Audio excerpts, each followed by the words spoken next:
Hello, everybody. Went to the dollar store yesterday and Walmart. Picked up some Matchbox and some Hot Wheels. Let me just get them all out of the bag here. I'll show you what I got.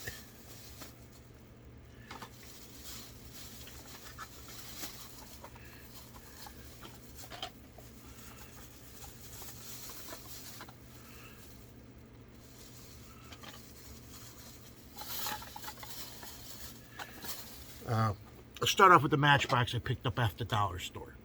I got a NASA security patrol car from Matchbox. Dodge Charger pursuit car. I got a National Parks 2001 Ford Bronco.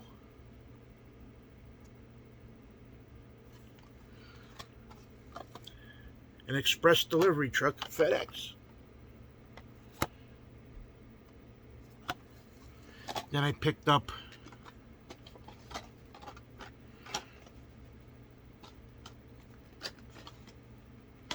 start off with the normal cars. A 1970 Pontiac Firebird, which is part of the modified series.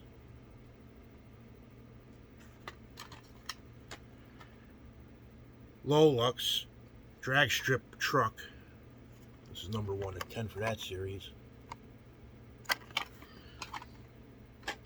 Then Street Rides, number 4 of 5, roller toaster. I thought this was funny, so. And I got Head Gasket, which is Highway Sports, number 3 of 5. A batting helmet on a car. Then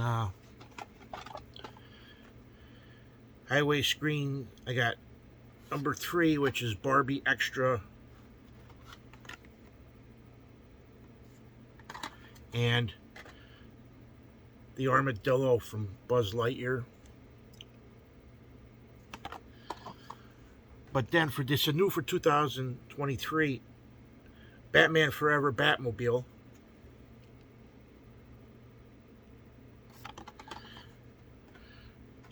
Then Rally Special Track Champs. Who knows? I actually said I got to get somebody I can print out and know what I need for the 2022s and the 2023s. Highway Braille Racer, Twin Mill, Experimenters 4 or 5, new for 2023.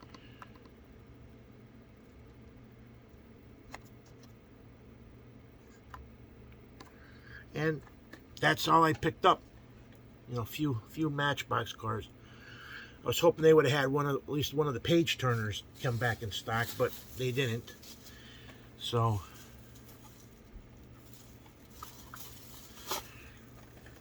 put these back in here, and eventually they'll go in one of the boxes where I have all marked Hot Wheels and Matchbox. But that's all. Today I'm going to try doing stuff myself because my dad's busy. My mother-in-law slipped and fell and broke her arm in 2 places. Broke her shoulder and her elbow. So my dad's got to pick up the slack from her. So he's running around like mad at his house. And he'll be leaving to go visit her brother because her brother's not doing good. He's in his 80s. I'm just, ever since COVID hit, I'm just amazed at all the people that are like dying. A lot of them, and young people who have cancer and stuff. So I always wondered, what are the long-term side effects that they put in foods? They didn't know some side effects back in the 30s, 40s, 50s. Just started around like in the 80s. People were like, "Oh, you can't have this, you can't have that, because this causes this causes that." But I still think that the COVID was genetically modified to thin the population. And it's just like amazing amount of people that passed away from it. And now, you have to take the vaccine, but it doesn't cure COVID. Not like the polio vaccine. And they make you take it. And there's actually side effects from them making you take it. I had it, and now I'm a nervous wreck because some of the side effects I read are actually scary. I had that and the second shot. I didn't go for the booster because I was like, what's the point? Uh, you're going to get COVID, you're going to get COVID. Just all the different strains. I mean, it's just nuts. And it doesn't work on all the strains. So, there's that. Uh, Yesterday, my brother had, not my brother, my daughter had her birthday party, her 17th birthday party. So, 2 down for the beginning of the year, 1 to go. I have Keegan's at the end of the month. And I got my dad's at the beginning of March, but in the family here, between January 26th and the 29th of February, I got 3. I got Gigi's, my daughter's, and Keegan's. So yesterday we had to buy, I think we bought 8 trays of pizza from Little Caesars. We had all kinds of soda, chip snacks. Because I had like about 12 teenagers in the house. She was happy because now she's grounded now for a month for something she did over a week ago. She's having problems with one of her teachers, so instead of like constantly going there and confronted her, she forged my wife's name and made a pass so she could miss her class, and she had a dentist appointment. And it was funny because my wife called her and caught her, and then the school called, and my wife goes, nope, she didn't have a dentist appointment, so we're waiting to find out what we're going to do, because she's not only having problems with teachers, she's having problems being bullied. Her ex-friend, Laurel, they disagreed on something. Before you know it, it escalated. So I'm like, okay. And the sad thing is, Laurel has a horse, and my daughter used to go with her to ride. And the one day they wrote me in to drive with them 45 minutes. I didn't want to, but I figured they wanted to go to Hazleton to this bridal place, this place that does stuff for horses, and they didn't look to see. It was by appointment. You had to call them and make an appointment to go see them. So I figured since I was in Hazleton, go visit my dad in Drums, because Drums is 1 town over. Well, took them there. They couldn't get in. And now my daughter, was just going to get her stuff, little stuff for her birthday. Laurel threw a fit. She started, and I told them, I said, if I'm going there, I'm stopping at my dad's because I'm too close to my father's house, and this is a long trip. So as soon as she didn't go in, like a 4-year-old brat, I want to go home, right? And I'm like, here we go. Well, my dad was out with one of his friends, and he's like, I don't know if I want to put up with it. I was telling him how she was throwing a fit, and I'm like, okay. So I didn't go to my father's house. I ended up taking her home. But all the way home, she was mumbling stuff. I was like, you know what? On top of that, when my daughter went with her to this riding camp, and Laurel fronted her $100 to go to this camp, and I told my wife, and first off, my daughter didn't really want to go, but Laurel made her go. It was like, you got to come with me, so she did. Then, okay, that $100 that I asked my daughter, did you pay her $100? No. Well, the one weekend she was over, we were at Walmart, and she was short cash, so my daughter gave her $60 and said, and I owe you $40. Well, when all the stuff happened, of course, she never told her parents that she gave her $60. When all the stuff happened, Laurel's parents, my wife, they did some kind of baking thing. Well, there was stuff of ours over there and stuff of Lexi's. They kept it all. Well, we want the $100 you owe Laurel. And I'm like, no. I went over there, and the father started with me, and I'm like, listen, buddy, your daughter was at our house. She went to Walmart with us.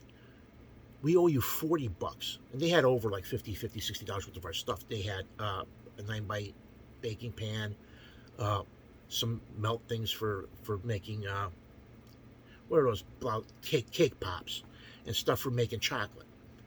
Well, and she also kept one of my daughter's stuffed animals. Well, I was like, what? I'm tired. I even told my daughter, I said, don't ever bring nothing over to your friend's house anymore, because this is like the second time with a second friend that she had that just basically used her. And I'm like, you don't need these people. I mean, the father she went to the thing about stuff with horses. I'm like, buddy, I go, does my daughter own a horse? No. I said, your daughter broke my daughter's cell phone. Never, and then forced her to saying that, she didn't, because you were gonna flip out on her in the car, and he just shut up right there. I said, a replacement cell phone was $150. Uh, I just went on and I said, you know what? I just don't want our daughters to be friends anymore. And I said, if you want that stuff, you want to keep it, but I'm not giving you $100. I said, if you believe your daughter that the daughter we didn't give, I said, then my wife's a liar, I'm a liar, my grandkids are liars, because we all seen it.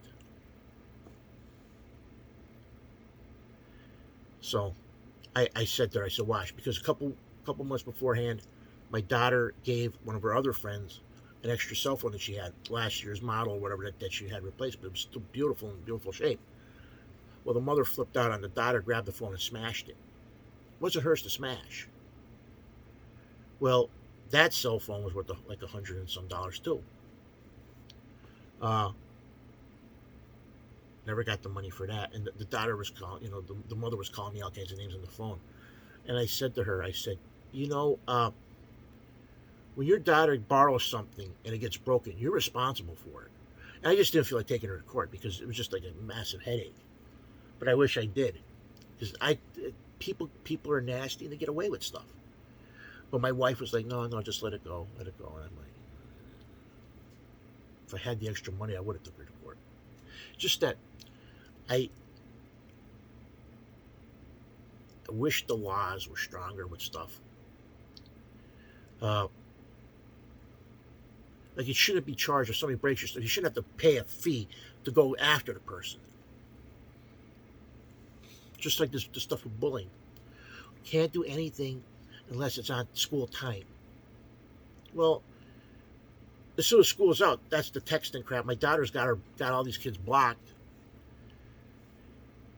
She went through the same stuff in Millville, and Millville did nothing. In fact, the one kid was hitting her during school hours and nothing. Well, nobody saw it. Nobody wants to say nothing. I said, I would catch the kid. I'll beat his ass. But my daughter just can't wait for school to get over with. I don't know what she's going to do, but she loved doing horticulture. That's what she's there. She's in the agricultural class at Votech. And now she's got a problem with one of her teachers. Now, she made the honor roll first marking period. And now her grade in this class is like way low. And the teacher's got an attitude. Because I went in for a parent-teacher meeting. My wife forgot so I showed up and it was like, well, we got to dance and I got to make all these bouquets. And she said, my daughter hasn't done any schoolwork since the beginning of the year. I'm like, well, if she hasn't done any schoolwork in the beginning of the year, how come she made the honor roll?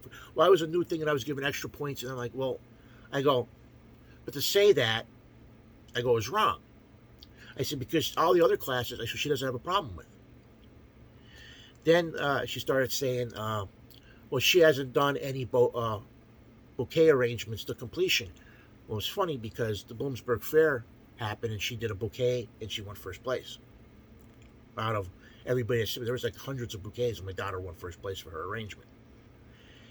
So I said, well, wait a minute. You just said she hasn't done anything to completion. I go, what about her first place in the Bloomsburg Fair? The teacher just shut up and the principal just looked at me and just was like, okay. And I sit there going, well, that's two statements you made that are totally wrong.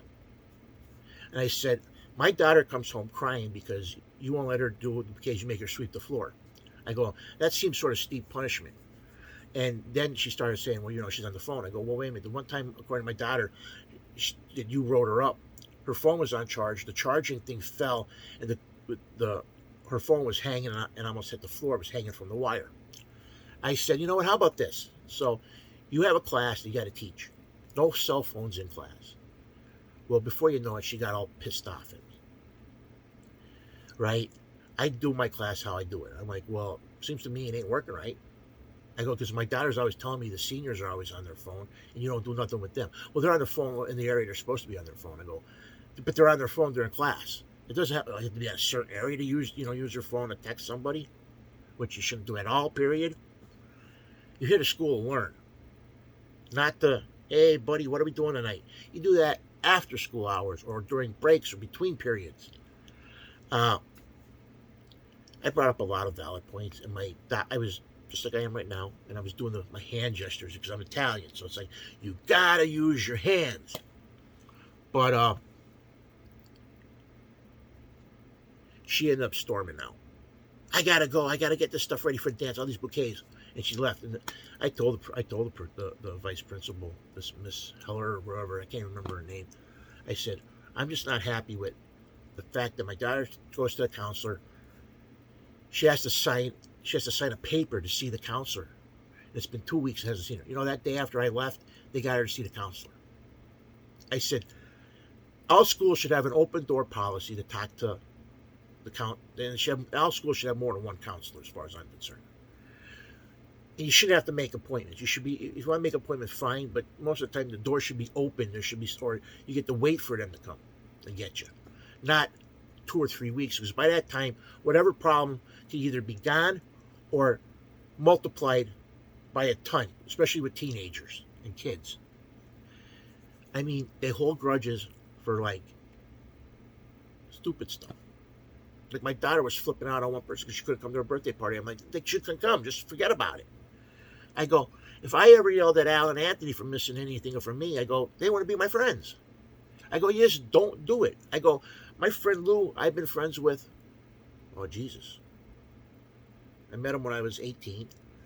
Al, I met when I was 20 or 21. Yeah, 21, because I was actually going to bars. Same thing with Anthony. So I'm 52. So I've been friends with Anthony and Al 31 years, and my buddy Lou 34. I have no friends that can actually say that I think that are from my before that, because I lived in Old Forge. I moved away. I came back. Had a BMW.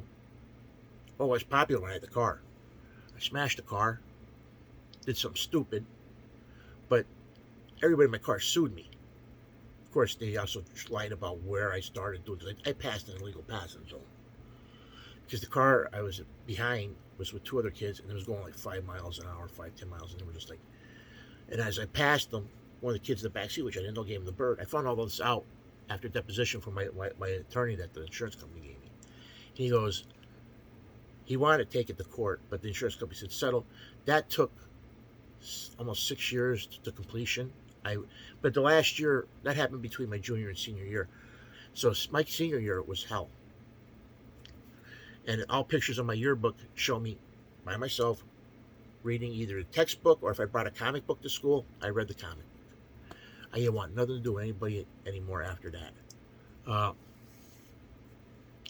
ended up, all my friends are, now the sad thing is, now that with Facebook, at least I can say I stay in touch with people that I knew from Germany. I wish I could find more of them that actually, you know, my friend Robin Vaughn, who we used to come over to my house, because his mother and father, his father Vern, he worked, and my dad knew him, and they used to go skeet and trap shooting and out, like him, my buddy Mike Speziali. I tried looking him up. He was my friend for the last 2 years when I lived in Germany. And just other people over the years, you know, that I played Dungeons and Dragons with. You know, I look them up. I'm like Victor Travis. I forgot Lee's last name. Gary Rodriguez. These are all guys I used to play D&D with when I was in 6th, 7th, and 8th grade. I try, you know, and they're not on Facebook, so it's like, okay. I did find, I find a lot of friends of my father's, and I felt bad because my dad loses touch with people, and he doesn't know, like everybody. I lived on the German Academy, and everybody that was by me, he still hears from this Frau Heller, I think her name is, and she's in her 90s, and she said that all my neighbors are all passed away. Herr Gross, Frau Bay. I don't remember people who owned the church. Even Wildemud, the lady who lived next door that I used to consider a witch, she passed away. My landlords, the Vices, they both passed. Nicholas and what was Frau Weiss's first name? I can't remember Frau Weiss's first name. But their son George, he went to the University of Arizona. He came back. He spoke English, so we talked. And then their older son Oswald and his wife Annette, they had 2 kids. Annette and Tobias, I tried looking them up, can't find them either. So it's like, you know, I would like to see them and say, stay in touch, because for 5 years they were a part of my life. The Vice family, the Grosses, and then because, like I said, I did not. I had a shelter. I didn't really see my friends during the summer. I only saw them during school years, and usually I only saw them during school. When it was time I came back home, because base was a 20-minute car ride, well, 15, 20 minutes depending on traffic from me. Now, if I had to take my bike and had to drive bicycle there, it was about an hour. So, but one of these days I want to scan all my pictures and put them on my Facebook over the years, put down, because I saw pretty much most of Europe as a child. That was the only good thing that came out about living overseas. My parents decided, listen, this is one and only thing. We traveled everywhere. There are some places we didn't get to. Like the first year we were overseas, we were supposed to go to Egypt to see the pyramids, the Sphinx. Well, they killed Anwar Sadat that year, so terrorism was high, so we didn't go. Instead, we went to Paris, and that was. I've been to Paris 3 times, and did not have a pleasant experience all 3 times. Been to Strasbourg, Normandy, St. Mary Glees, Verdun. All great trips. So I would say, if you're going anywhere in France, anything but Paris. If you're going to stay in Paris, go see the Eiffel Tower, the Louvre, the Arc de Triomphe, Notre Dame Cathedral, of course now burned. But those were the sites you want to see, and then get the hell out of the town. Because as far as I'm concerned, it's not worth your time to stay any longer than what you can, because rudeness we saw from pretty much 80% of the people there. But then when we went to the other towns, nice as pie. Same thing when I lived in Germany. I mean, all except for a band of skinheads, we had good experiences. Oberstdorf, Omer Ammergau, Berchtesgaden. I can't even remember all the places I've been to. Because I lived in Stuttgart. Well, I actually lived outside of Stuttgart. Went to school in Nellingen Barracks. There's a town called Nellingen. But I actually lived in Esslingen-Zollberg, is where I lived. And Esslingen had a shop called Co-op. And that's where I got some of my Star Wars figures and some of the weird, German and stuff I have for the Star Wars figures. I used to go to Stuttgart down to shopping, but it was weird. And when I lived there, the mark rate was good, so actually you got stuff a lot cheaper. Nowadays, if you go there, it's going to be more expensive, because the dollar's not doing as well as it did back when I lived there. I was to Stuttgart's Oktoberfest, Munich's Oktoberfest. The whole time I was there, missed a car bomb on Rhein-Main Air Force Base by hours. A week later, the hotel in Greece we stayed at, the car bomb went off in front of that. I got to see Europe when it was still occupied. It was East and West Germany. I got to see the wall. I actually drove the corridor between Germany and Berlin, and that was an experience.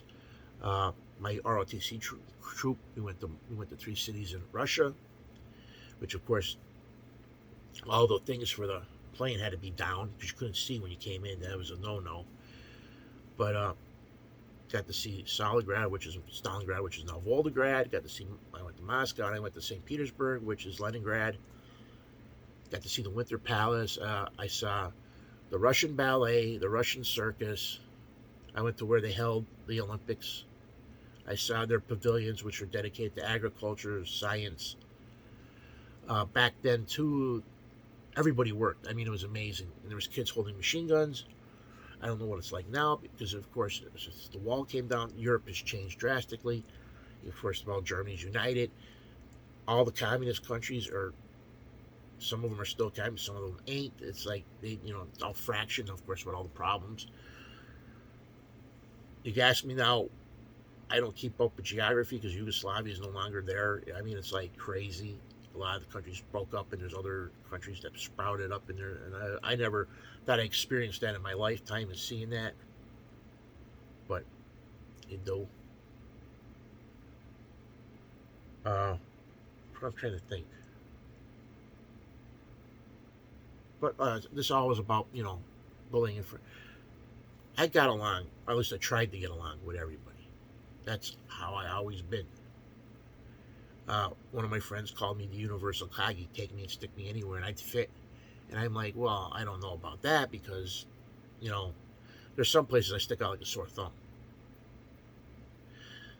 Two guys I worked with, Ivy and I think the other guy's name was Anthony, took me to a bar, and we walked in, and it was like from Animal House. The music stopped. I was the only white person in the whole bar. And they were like, yeah, he's okay, he's with me. I was like, then after a while, I was like, I was there, I was happy, it was good, we were having a good old time. Uh, the guys I used to work when I turned 21 said, I'll meet you at the log cabin. So I was like, okay. I showed up at the log cabin, I walk in, I order a beer, and I'm like wondering where all the guys who are at work are. This is a funny story. And then I'm looking around and I see two girls, two guys, and the two guys dancing. I'm like, oh shit. So the guy goes, I think they set you up. He goes, this ain't the bar you want to go at. I'm like, I sort of figured that already. And I was like, and he was like telling me, he's like, I said, I turned 21 today. Of course, I got carded. And the bartender gave me my drink for free because it was my birthday. And I actually sat there and had two drinks because I was like, okay. And the bartender started laughing, and he goes, well, how come you're not leaving? I said, I'm just going to wait here for a little bit longer, and then I'll leave. And he goes, what does this? I said, well, first off, my mom's one friend, Joey, he's gay, and my mom's girlfriend, Minnie, she's a lesbian. And actually, she was actually a nun for the longest time, and then she left the nunnery. And I'm like, okay.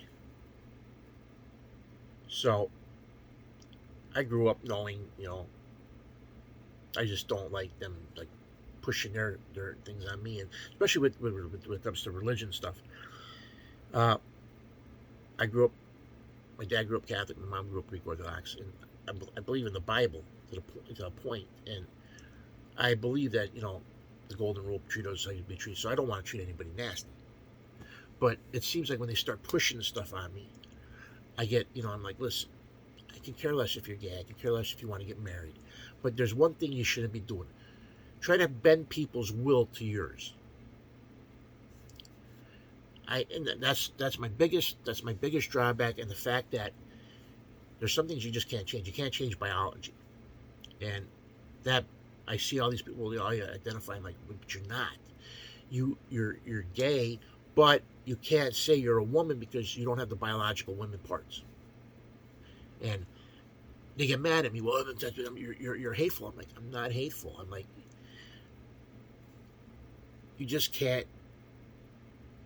There's no way you can change who you are. You can say you're this, but you can't. If you have the stuff inside you, like, I can't be a woman. I got an Adam's apple. I got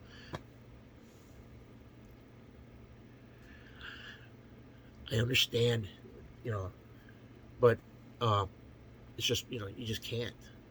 And then they say, oh, our religion, well, that's the way the religion is. There's stories that were things of Sodom and Gomorrah, and, you just can't, okay, going back to that, I'm like, I don't begrudge them. They can do what they want, as long as it doesn't affect, and I think it's sad now, the Catholic Church, because they want to keep their money flowing.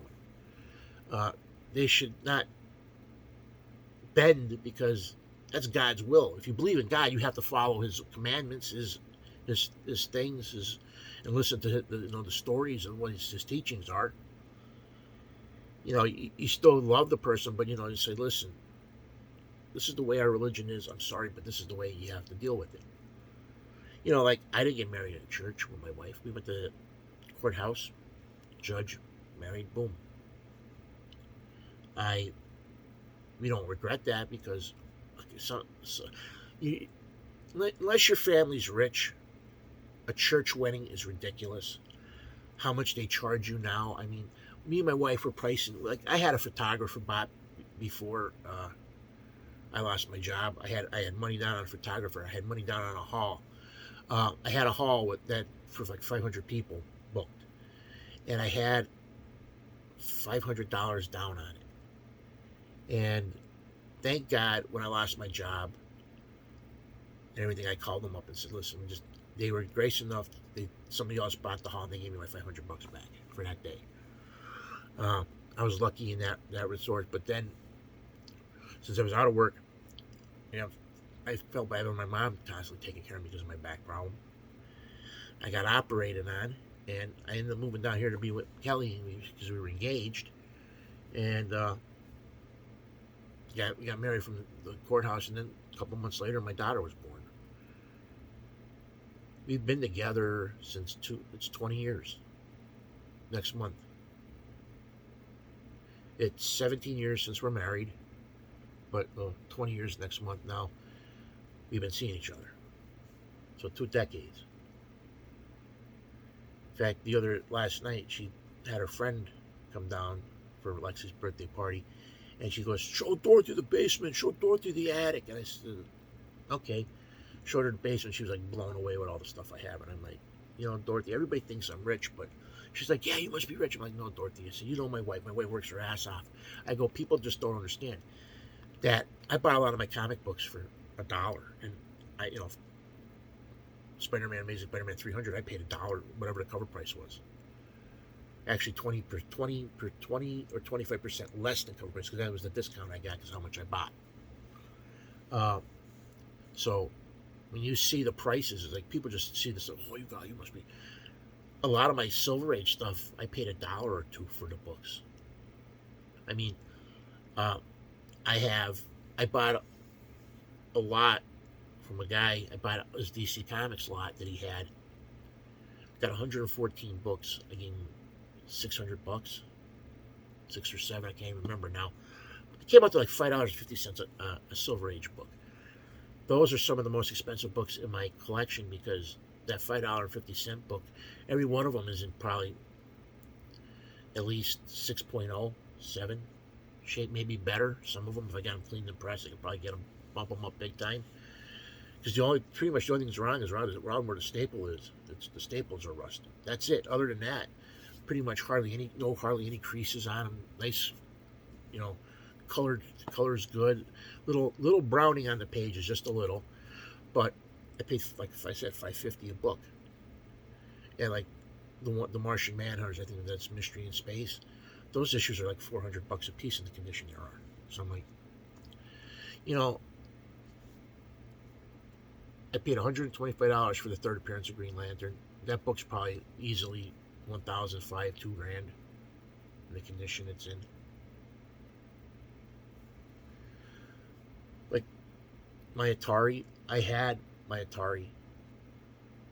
When we moved back, it was stolen during shipment, along with some toys and some mom's stuff.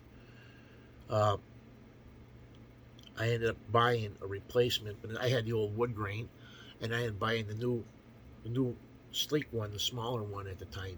And I didn't get a lot of the games that stolen.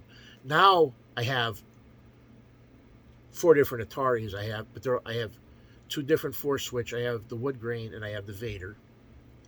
And then I have 2 of the modern looking ones. One's just with a different what you call. One's got a full rainbow stripe and one's got a little rainbow stripe. So I got 2 of those. I would like to have a 6 switch. And either 6 switch telegames would be probably the best one for me to have.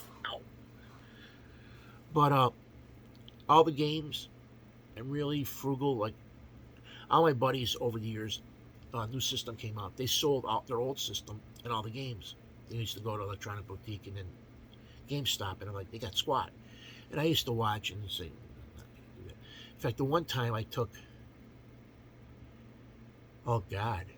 7 games. All of them games were complete. One was a very rare game, Leisure Suit Larry for the Xbox.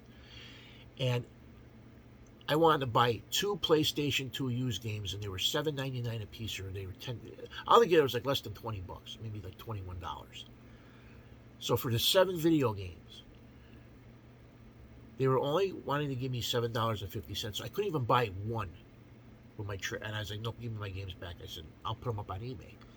And back then I did. I put them up on eBay. I sold all but two, and I had got enough money to go and buy the two games I wanted anyway, and got a third. So I'm just amazed at. I just watched a video too about GameStop, how they're how they lost major money. I'm like, well, of course they're losing major money. They buy a game, and then instead of selling it cheap, they basically want almost new prices. It's like you want to turn around and make a quick profit. You don't want stuff you don't want sitting there. But that's what they do. I mean, make 20-30% on the game. You pay $10 for it, so you sell it for 12 or 13. I'm sure you can sell a few hundred games like that a day. Yep. Paco's barking, so. Hey, Paco, come here. Because Keegan's up. I can hear him running around upstairs. But I got a little bit of work to do down here now. I'm going to try to get stuff. So I'm going to start taking apart my video games and putting away, because I'm going to start ripping apart the entertainment center, hang the TV on the wall, put the speakers up on the wall. That's my next project after I get these wooden boards right here cut and finish making the shelves going across the rafters. I'll show you what I don't know. I already said that, but I put all these up in the rafters so I can actually store more games. And I don't care about the cables, because I'm going to put like a board on one side, and I'm going to staple the cables to it so they're like out of the way, and the board will give stability to it up there. But I got a lot of work to do still, and I'm going to actually take all the stuff down and paint the boards white, because this way white reflects light, so it'll be a little bit lighter down here. So that's what I plan on doing down here. I still got to figure out how I'm going to make an entertainment center. I'm still waiting for Stanley to bring me my Atari cartridge cases, because all these boxes here were supposed to go out in the garage to store VHS tapes, double games. I had them all filled with CDs that I had doubles of. So it's like, now I've been waiting now. Hell, the next month it's going to be a year he's had that stuff. And I've been waiting. Because when he finishes that, I should be able to hold 800 cartridges. Which that's pretty damn good. Considering I got, between all my game systems, loose cartridges, I probably got close to 450, maybe 500. So I have a little wiggle room to get more. Which I really don't want. Like all my 5200 games, I want complete in the box. All my 7800 games, I would like to have box versions. Atari, no, not really. As long as I have the cartridge and the manual. If I get the box version, I get the box version. I'll put it up. But those systems, fine. In television, they got to be boxed, because all my Intellivision games are boxed. And ColecoVision, that's another thing too. If I find a box version, fine. If not, I'll take a loose cartridge on ColecoVision, as long as it has the manual and the inlays. But that's what I'm doing. But any other game systems going up, except Nintendo, NES, cartridge, case, manual. I can't afford the box versions. But Super NES, Nintendo 64, all my games are pretty much boxed. In fact, for the Super NES, I have 4 loose games that I wish I could get boxes for and manuals.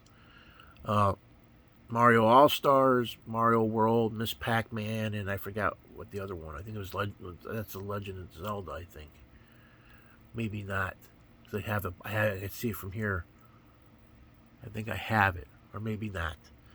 But my N64, Nintendo 64, all my games are boxed.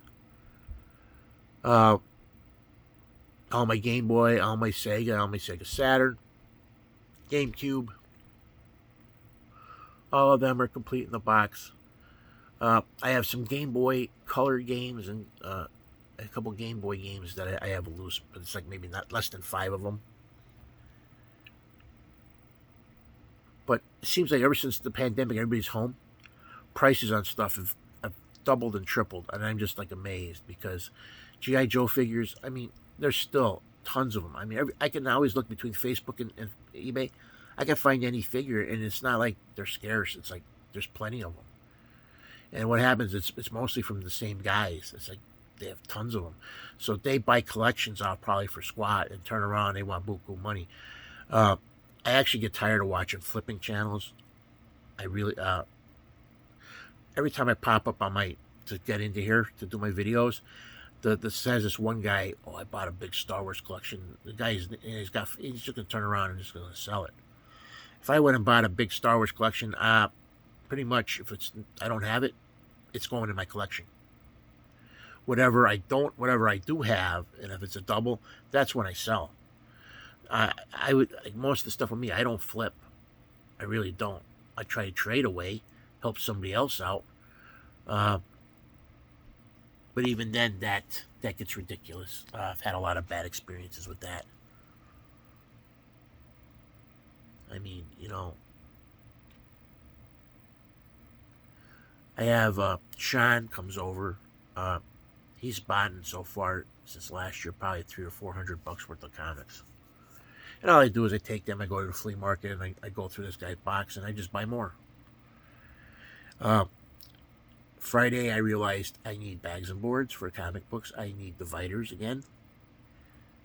Because I'm on my last pack of black. I'm on my last pack of white ones. I still have one pack of blue, so I'm good for anything that's for everybody.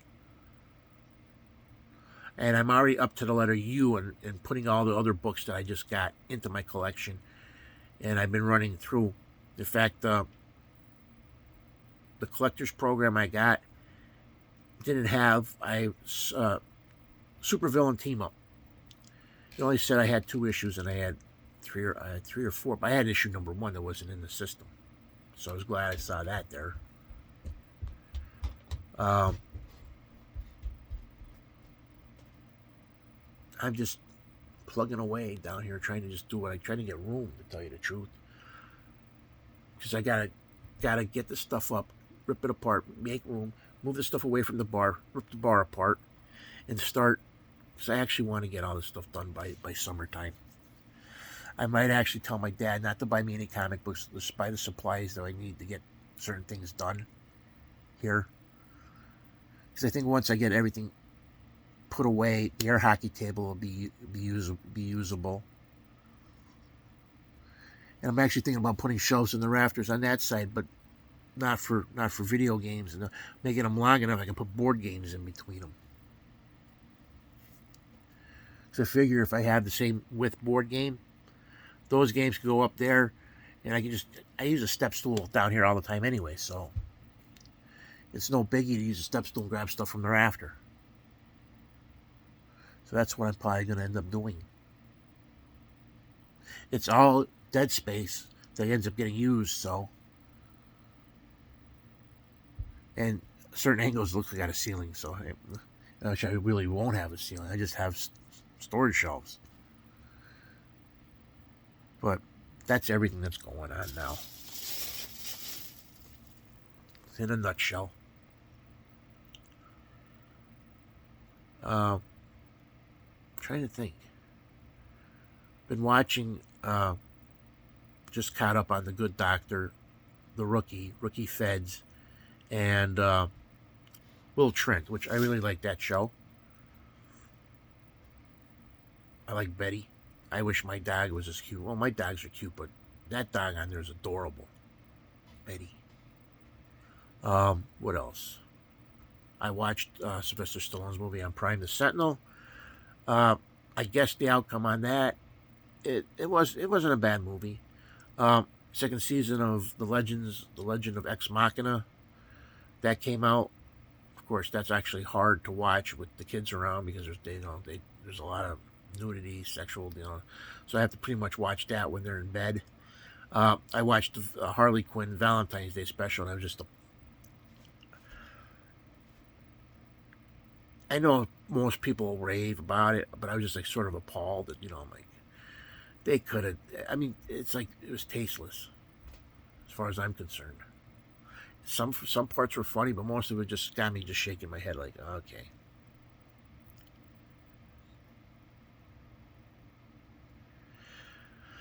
Watch Stargirl. I actually wish they wouldn't have canceled that series. I did like that. Um, Same thing with the Doom Patrol. I was actually shocked that they just canceled. I don't know what would have happened. At least they could have tied up that series, finished. Hopefully that they will have more episodes of that to finish off that run and just be like. And I still have to watch Titan. I never watched Naomi, but I have to watch that. I actually quit watching Batwoman. I haven't watched The Flash. I mean, because I just got tired of them like taking what was stories and saying using the title name for a thing like Flashpoint. It's like it's not what Flashpoint was. You're just using the idea and calling it that. Just like look at the Civil War. Marvel did Civil War, and there was nothing like Civil War. And I'm like, okay. But it doesn't surprise me that even though I did, okay, the one cartoon I did watch that was recently was Constantine, where it took after the war, where he did a flashpoint where Apocalypse didn't invade Earth, and Constantine was trapped in the House of Mystery. Had to deal with the Spectre. I didn't mind that. And they had 3 cartoon shorts too that was with that video. I watched The Losers, The Blue Beetle, which they tried to make it like the '66 Batman, campy. And I was like, even though they had the Question was in it, Captain Atom was in it, and they were dressed like their charlatan characters back in the '60s. What was the first one? Oh, Commandy. Yeah, I didn't mind that one. But I like how they called it Showcase. And I was like, God damn it, why can't they just, do a cartoon series called DC Comics Presents? And not make it about Superman team-ups. Just, you're the comic book company, you're presenting your heroes. Having a showcase title, that was sort of like, they should do like a different thing for a showcase. DC Comics Presents Sergeant Rock. DC Comics presents Jonah Hex. DC Comics presents The Losers. DC Comics presents Challengers of the Unknown. Adam Strange. I mean, bring all these titles. The House of Mystery. The House of Secrets. Ghost. Madame Xanadu. Just have like little ones, like half hour, maybe some of them that are something maybe an hour.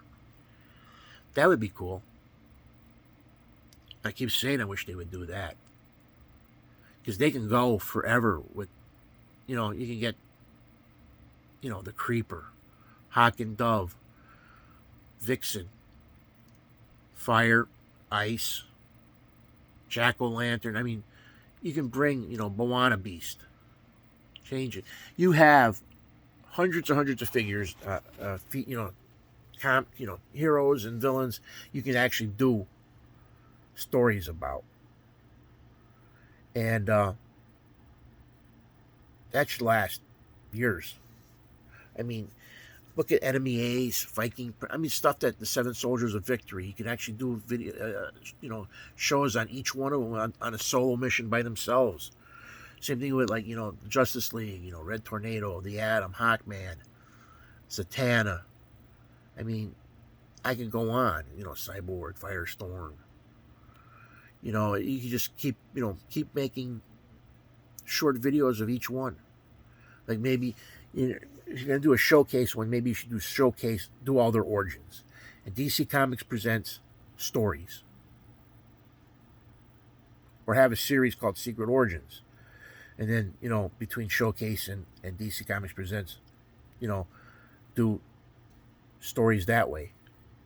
and have the secret origin, the secret origin of Our Man, the secret origin of the Ultra Humanite. You can do that.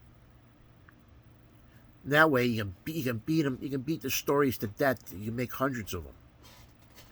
Because I know one thing: if they were good, I'd buy them and put them in my collection. Because I try to get a lot of the animated shows from Marvel, DC, but a lot of them that come out now just suck.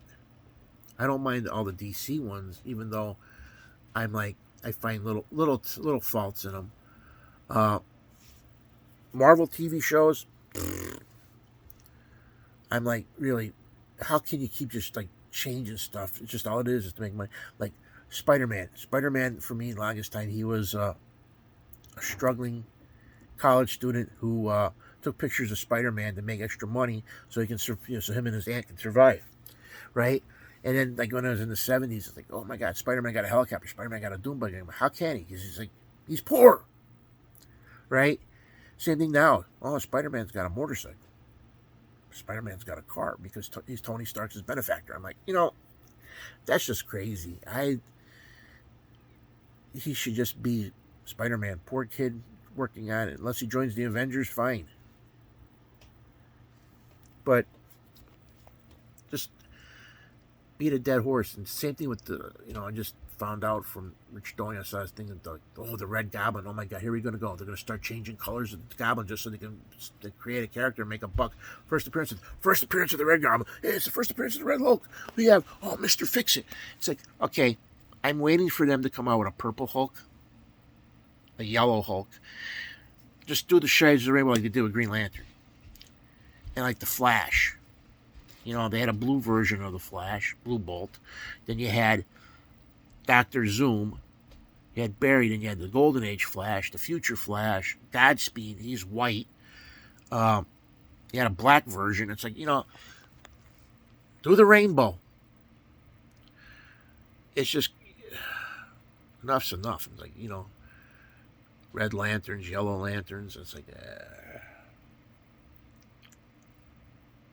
So you're running out of stuff to do. So all you're going to do is, I'm just going to keep rainbowing everything. And the sad thing is, people are stupid enough to buy this stuff. Like I said, I'm done with buying new issues. For the money, buy older stuff. Because according to Rich, he's read Spider-Man, he has no clue what the hell's going on. X-Men, it's like, I'm like, that goes to show you. It's like, they don't finish story arcs. They leave them hanging. You don't know what happens to the characters. And then it's a new volume. I'd be like, okay, you know what? Your new volume, you go shove it up your yoo-hoo. If you're going to do a story, do a story. Middle, beginning, middle, and end. And end always helps. Not with just leave it in hang and then start all over again. I hate that when... especially with certain like television shows, which you don't know what the hell happened to the people or the person. It's like, but that's how it was. A lot of times I think it's just to stop, like for television. It's like, we're not going to do a New Gods thing because we don't want to pay Jack Kirby's for the use of the story and all that. Which they should. They should actually go back and take some of the greatest stories that were ever printed out for DC and Marvel, and that's what they should do cartoon series on movies on. Because the X-Men came out in the 60s. They should start the X-Men out in the 60s. And somehow do an infinite universe. Have different versions. You have the Ultimate Spider-Man universe. You have the normal universe. It's like, that's how it should be. You can actually sit there and do a good X-Men movie based in the 60s because, first of all, how technology was, you don't have to really worry about, with a lot of stuff. Because back then, stuff was simpler than it is nowadays. But I'm just like looking at stuff now and I'm like, I'm glad I grew up when I did. I feel sorry for my grandkids because watching stuff on YouTube, half the stuff my grandson watches is junk. constantly tell him to not watch the stuff, but when I'm not around, he still does. And I yell at him because it's like, it actually makes you dumber to watch it. And I love the channels. Oh, we're gonna do this. You have to hit like in order for us to do this. And I'm like, I'm not gonna like your channel and make you do anything. I'm gonna like your channel because I like your channel, not because you told me to do it. And he's always, well, I gotta do it. I'm like, no, you don't. I go, Keegan, this video is like 3 years old, right? Don't bother liking it because nothing you do affects that video. You watch it and that's it. But that's how it is. And I think I'm going to go start my job. So I'll keep you apprised. As always, thank you guys for viewing and subscribing.